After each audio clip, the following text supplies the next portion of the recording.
Already we learned about English handwriting, right? Now today we are going to teach Telugu handwriting.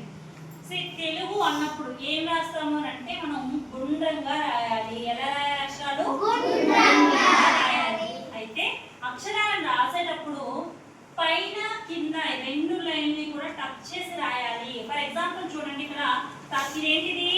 తలకట్టు. ఎప్పుడు కూడా ఈ పైన ఉన్నటువంటి line పైన మాత్రమే రాయాలి. ఫర్ ఎగ్జాంపుల్ కా పెడదాం చూడండి. కా ఎక్కడ పెడతాం? రెండింటి మధ్యలో కా రాసినప్పుడు తలకట్టు ఎక్కడ ఉంటుంది? దాని తలపైన ఉంటుంది. తలకట్టు ఎక్కడ ఉంటుంది? తలపైన.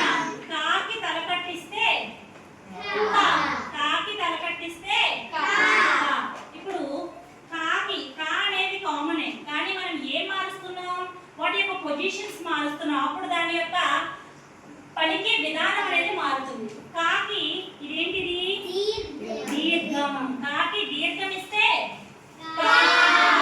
కాకి గుడిస్తే కాకి దీర్ఘం ఇస్తే మరి కాకి కొమ్మిస్తే కాకి కొమ్మిస్తే కాకి కొమ్ము దీర్ఘం ఇస్తే కాకి వట్టసుడిస్తే కాకి వట్టసుడి దీర్ఘం ఇస్తే కాకి ఏకం ఇస్తే కాకి ఏకం ఇస్తే కాకి ఐష్ణం ఇస్తే గై. కాకి ఓత్వం ఇస్తే కో. కాకి ఓత్వం ఇస్తే కాకి ఔత్వం ఇస్తే కాకి సున్నా పెడితే కాకి విసర్గిస్తే అంటే గుణింతాలన్నీ కూడా సేమ్ ప్రాసెస్ ని ఫాలో అవుతాయి. తలకట్టు, దీర్ఘం, గుడి, గుడి దీర్ఘం, కొమ్ము, కొమ్ము దీర్ఘం, వట్టసుడి, వట్టసుడి దీర్ఘం, ఏకం, ఏకం, ఐకం, ఓత్వం, ఓత్వం, ఔత్వం, సున్నా, విసర్గ. అయితే అక్షరాలను మాత్రం మారిస్తే దాని యొక్క గుణింతం అనేది మారుతుంది. అవునా? అన్నిటికీ సేమ్ ఉంటాయి, కానీ ఓన్లీ అక్షరాలు మాత్రమే మారుస్తాము. For example తలకట్టు. గాకి తలకట్టు ఇస్తే ఏమవుతుంది? గా. అదే గాకి దీర్ఘం ఇస్తే ఏమవుతుంది? గాకి గుడి. గుడి ఎక్కడ ఇవ్వాలి? కింద ఇవ్వాలా పైన ఇవ్వాలా? పైన. కాబట్టి ఈ రెండు లైన్ల మధ్యలో లెటర్ మొత్తాన్ని రాసి వాటి యొక్క తలకట్లు, దీర్ఘాలు, ఈ గుణింతపు గుర్తులన్నీ కూడా దేని స్థానంలో దానిని రాయడం చేయాలి. అలా చేస్తే మాత్రమే తెలుగు చేతి రాత, హ్యాండ్ రైటింగ్ అనేది చేంజ్ అవుతుంది. ఇప్పుడు మీరు చెప్పండి, గాకి ఇప్పుడు ఏమి ఇవ్వాలి? గుడి దీర్ఘం ఎక్కడ ఇవ్వాలి? పైన లైన్ ని టచ్ చేసుకొని ఇక్కడ ఇవ్వాలి. మరి గాకి కొమ్ము ఎక్కడ ఇవ్వాలి? yes. నెక్స్ట్ గాకి కొమ్ము దీర్ఘం ఎక్కడ ఇవ్వాలి? Very good. మరి ఇక్కడ టచ్ అవ్వాలా, టచ్ అవ్వకూడదా? గుడ్. గాకి వట్టసుడు ఎలా రాయాలమ్మా? పైన తలకట్టించి ఎలా రాయాలి? అవునా? మరి గాకి వట్టసుడి దీర్ఘం ఎలా ఇవ్వాలి? Very good. నెక్స్ట్ గాకి ఏకం ఎలా ఇవ్వాలి? రెండు లైన్లు టచ్ చేసి ఏకం ఎక్కడ ఇవ్వాలా? పైన ఇవ్వాలా?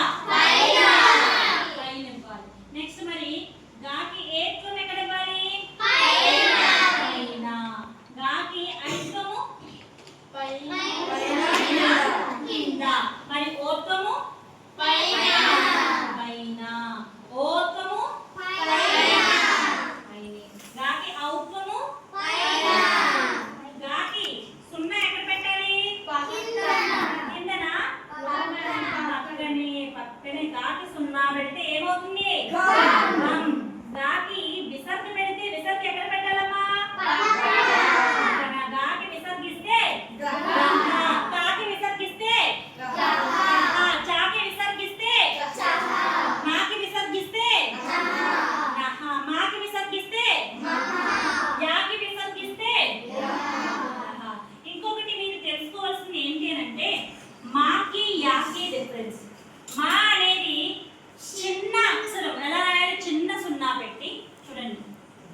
రావాలి.